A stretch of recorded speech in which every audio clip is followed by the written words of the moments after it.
Okay. I want to thank you for the invitation and having the great opportunity to present something here.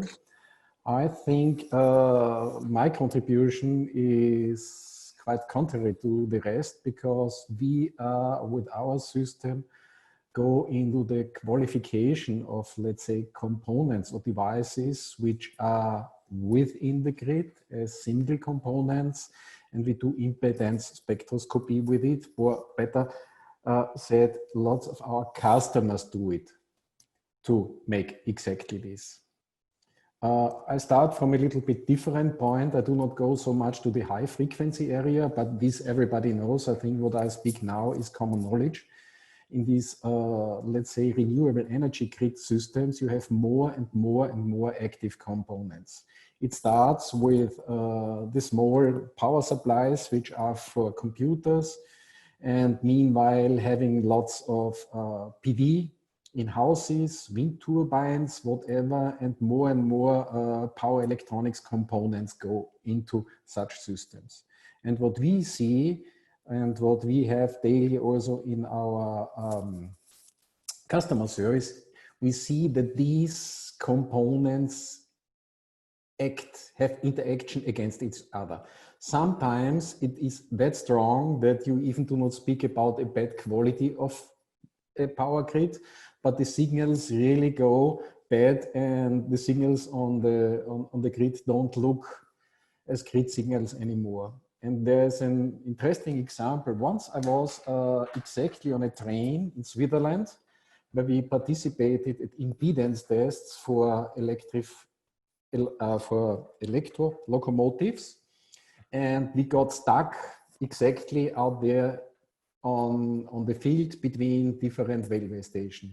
And afterwards, we heard that it was exactly an interaction between power electronics and electro locomotive that led to the situation that a part of the power supply broke down. It was exactly the sections we were in. What I bring here, why is impedance modeling that important? If you don't know the impedance over frequency from the nodes you have in your grid, you are working, let's say, in an environment where you cannot be sure what happens and under what condition it happens. And finally, in a perfect world, we would need to know this impedance over frequency for all nodes. The second thing, we would need to know it for all points of operation, from low power to high power and so on, low voltage to high voltage. And the third thing, which even makes it more complicated, we would need to know this impedance and the influence on the impedance for all the parameter settings power electronics has. If I just go to our power electronic systems, they have about 20 parameters you can set. And today there is nearly no component anymore where you also set manually or by some other instances parameters. And therefore, from our point of view, to come to a future grid stability, you need to have a feeling and a good representation what the impedance over frequency is for all the nodes. The second thing, even before you bring then these nodes into a power grid, you need to run simulations. And then, I know it's nearly impossible to go through all potential points of operation and all parameter settings, but with these simulations, you get quite a good understanding where there could be critical resonances. And there's another thing, in the next step, to avoid it, it is absolutely necessary that future standards really provide, let's say, rules what impedances over frequencies should do. On some areas, where we are working on, for example, in aerospace business, and if I look to, for example, Boeing already has absolutely clear rules about impedance over frequency for all devices that operate in an aircraft, and we in Power Grid are far away from it. The other thing is, when there are these critical points of operation, you can try to influence, for example, the power flow. But this is not so easy. And the third thing, of course, you could actively adjust the parameters. But how does a device now find out that exactly this device is one of the causes why it's going to instability and what parameters to change? But these are, let's say, the future challenges we have to overcome so that renewable energy grids and all the active components which are out on the market will work smoothly in future. What we already had today and what is EGSTON is, here I just focused, let's say, on what's going on in power grids, where usually the fundamental frequency is something between 16 Hertz in rails up to 50 or 60 Hertz in power grid. Then there's a second range which has significant influence on the impedance is, let's say, the power electronics controllers. They usually work from DC, let's say, up to some 10 kilohertz, but not higher. They're usually smaller than the PWM frequencies. Then you have passive filters, which are exactly the filters which try to filter out the switching frequencies. And then you have power line communication, which is in a higher frequency area. And we, as EGSTON, we are focusing on the qualification of the power electronics controllers and the influence of these devices, let's say, into grid behavior. We provide test benches from 100 kilowatt to 1.2 megawatt. And what we do is we do a combination of source and sink combined with small signal modulation. And our small signal modulation usually goes from DC to 20 kilohertz. And the advantage is, as long as you stay in this frequency area, you can do it out of one system, which is usually easier to handle than to have one which is doing, let's say, the source or sink for the device under test, and another one doing the impedance. This makes it easier in a test bench when you can operate it just out of one device. What I will show then is a device under test. It is a system that represents a simple switching device, which is acting as a current controller. This, for example, could be a PV inverter that is feeding in a current to the grid. And usually this current source gets as a value a current and a phase angle and feeds in then a current. And what we did are the measurements, the following measurements. The system we were using was just a 100 kilowatt system out of our test benches, and the device under test, what I already mentioned, is also a 100 kVA AC source. And we were looking at this device in different points of operation. First, PWM is off, where you mainly see the passive behavior of the filter, then having no load condition, then different load conditions. And the second thing, what we also changed were different controllers, because the controller inside this current source, was implemented as a PI controller.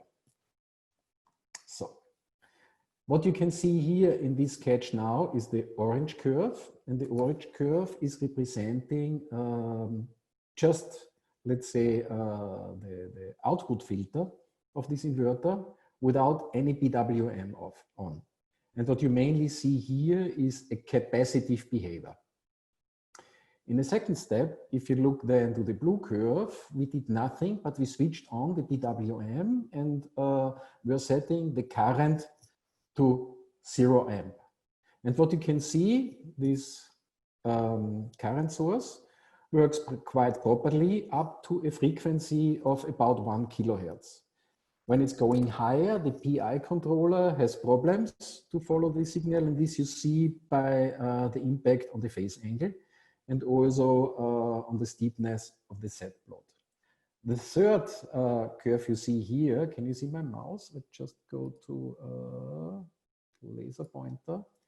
This is this area. Here, you already can see then the filter, which is about 17 kilohertz, which is the built-in filter to filter out the PWM frequency of this AC source. Next step, what we did, I just left this orange curve in to see it, let's say, as a reference. We were then operating this current source at different currents and with a certain setting of the I parameter of the PI controller. What we can see here, that the, let's say, the design of this current source is quite good, because the impedance curve over frequency is more or less identical from no load to full load. We also have seen other devices where I cannot show you the plot because these are confidential informations from customers, where it's not as good as it is here.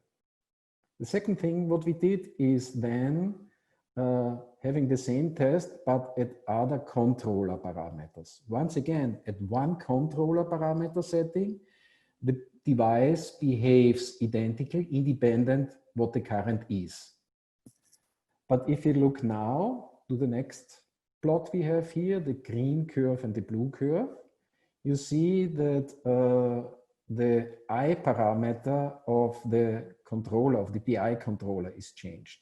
And this has really significant input on influence on the impedance in gain and in phase angle.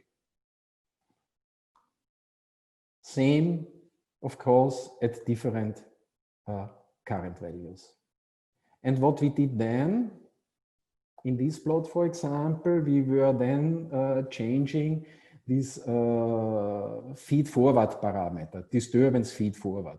This is usually a parameter which is not available for customers to set it, but it's one of those internal parameters we changed it. We changed it, let's say, to extreme values. And what you can see by changing this parameter, the behavior of the phase angle in this frequency area is significantly changed, going up to 150 degree, close to 108 degree.